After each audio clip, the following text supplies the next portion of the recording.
The London Underground is one of the largest and most complex mass transit systems in the world. Each day more than 450 trains carry 2.5 million passengers over its 10 lines.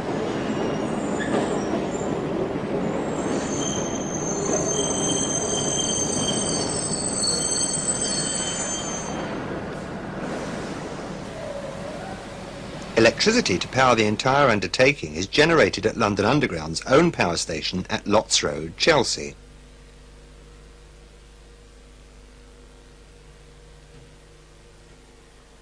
Here, gas-fired boilers supply superheated steam at £900 per square inch to 6 Parsons turbine alternator sets.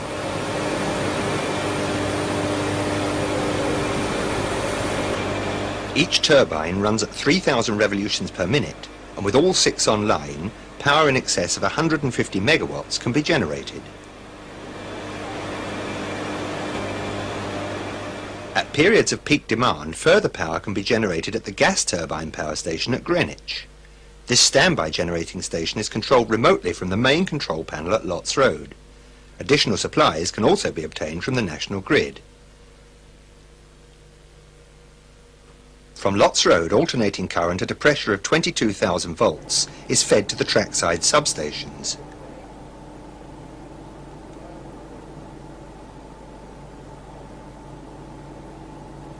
Here, the current is transformed and converted to the 630-volt DC supply, which is fed to the conductor rails.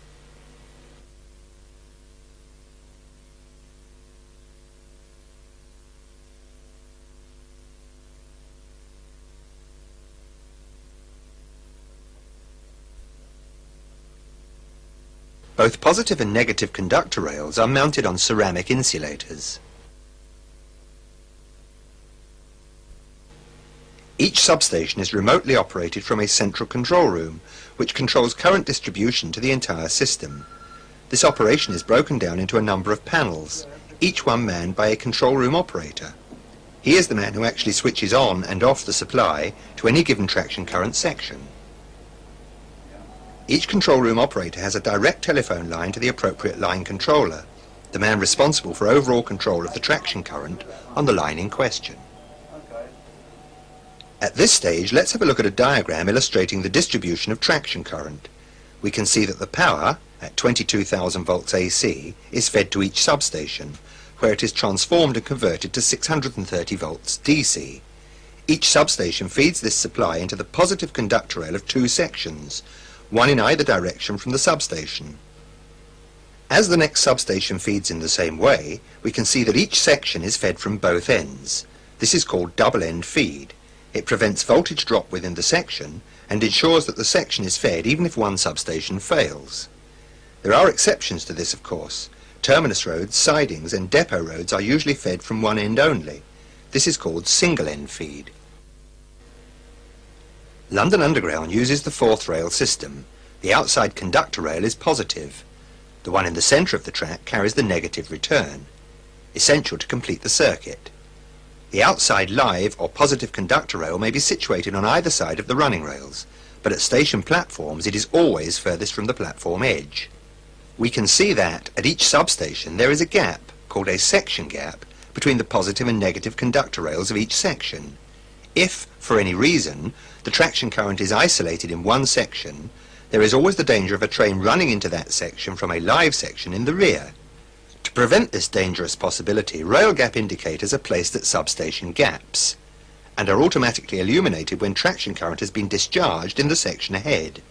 Should a driver find a rail gap indicator illuminated, he must stop at it, sound his whistle and use the telephone if provided.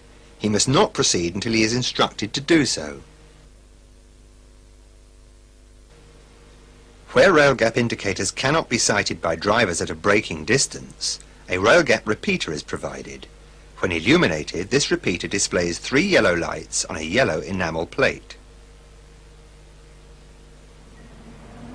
Now that we have seen how the traction current is generated and distributed to the track, let's consider the various means by which it can be discharged in emergency.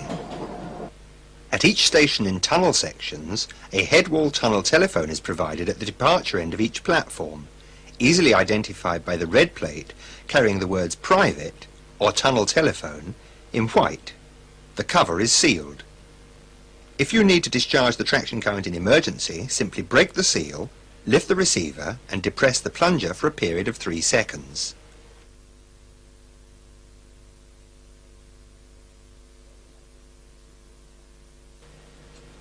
Tell the line controller who you are and where and why you have discharged the traction current. If you don't get a reply within 3 minutes, replace the receiver and make contact with the line controller via an automatic telephone.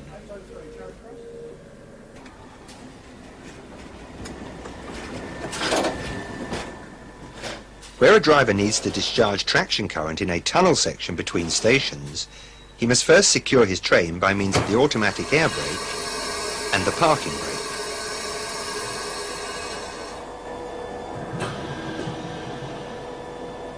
Then pinch the tunnel telephone wires, rubbing them together.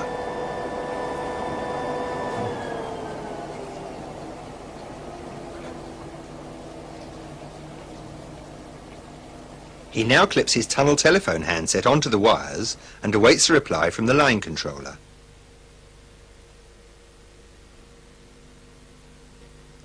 Again, he waits 3 minutes, telling the controller who he is and where and why he has discharged the traction current. Alternatively, he may contact the line controller by means of a mayday call on the train radio, reporting the circumstances requiring the current discharge.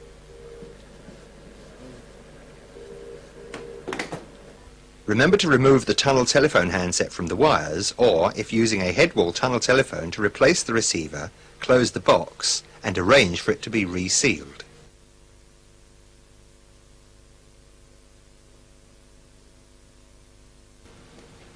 Once current discharge has been obtained, the driver must put down a short-circuiting device at each end of his train.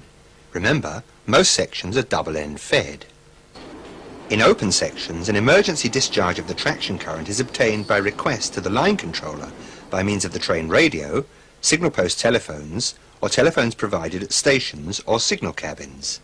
In all cases, staff must wait for confirmation that the traction current has indeed been isolated. On some tunnel and open sections, for example on the city-widened lines between King's Cross and Aldgate, traction current discharge telephones are provided in special boxes on the tunnel or retaining walls. These are placed at regular intervals and alternate between ground and cab level. In all cases of current discharge, the line controller must be informed of the circumstances within 7 minutes. Otherwise, the supply may be restored without warning. Short-circuiting devices must be put down at each end of the train after the traction current has been discharged. However, where absolutely necessary, they may be used as the means of discharging the current in emergency. Great care must be taken, so let's have a look at how a short-circuiting device is used.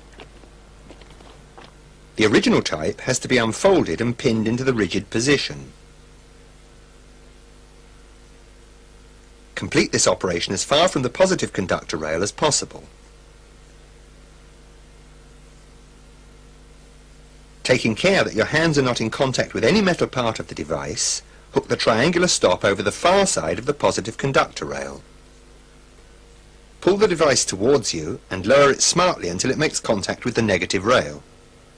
Don't forget to look away. An arc drawn by the device could damage your eyesight. The latest type of short-circuiting device is both smaller and lighter than the original type and needs no pre-assembly. Hold the short-circuiting device in one hand by the central grip. Lower the leading end onto the positive rail.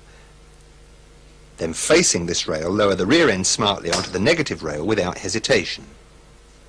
Remember, short-circuiting devices are only found on trains. Finally, where a section is single-end fed, usually a terminus road siding or depot road, the traction current may be isolated by means of current rail isolation switches located in the distinctive yellow cabinets. These cabinets are always in pairs, one for the positive rail with red identification plate and one for the negative rail with blue plate. Both positive and negative switches must be opened to effect an isolation. Using a wooden handled switch pole, each switch is unlocked top and bottom. Then, looking away from the switch, the knife blade is pulled smartly out and down. Once both positive and negative switches have been pulled, Don't forget to place a red flag or red hand lamp facing the oncoming traffic to prevent a train inadvertently overrunning the isolation point and energising the dead section. Only a qualified member of London Underground staff may operate these isolation switches, and only on the instructions of the line controller. No person should go on or near the track unless authorised to do so, nor should any person be on or near the track unless he or she is wearing high visibility clothing. Conductor rails must be considered live at all times, unless a specific assurance has been obtained that the traction current has been discharged. The conductor rails or overhead line equipment of adjacent BR tracks must also be considered live at all times.